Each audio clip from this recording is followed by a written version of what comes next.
Bugun sizlar bilan Dongfeng oilasining legendalari bo'lgan Shine va Shine GS avtomashinasi haqida gaplashamiz. Siz kunlik foydalanish uchun tejamkor, hamyonbop, lekin premium ko'rinishga ega sedan izlayapsizmi? Unda biz sizga IELTS Shine avtomashinasini tavsiya qilamiz.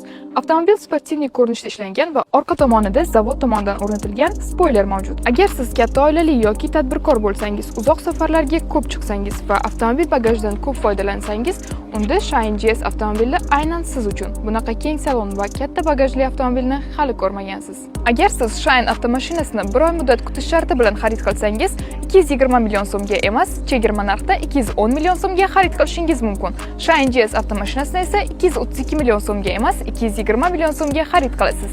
Ikkala avtomobil ham 1.5 atmosferli motor, 123 ot kuchiga ega. Shine'da ham Shine GS avtomashinasida ham cruise control, klimat kontrol, 360 kamera mavjud. Undan tashqari ikkala avtomobil ham benzinda harakatlanadi. Qolaversa, xohlasangiz metan, xohlasangiz propan o'rnatsangiz ham bo'ladi. Dongfeng avtomobillarini Dongfengning rasmiy dilerlik markazlaridan xarid qiling. Qo'shimcha ma'lumot uchun kommentariyada plus belgisini qoldiring va biz sizga tezda aloqaga chiqamiz. Manzilimiz Buxoro shahar, Vlad Avto City'da joylashgan Dongfeng Buxoro avtosaloni.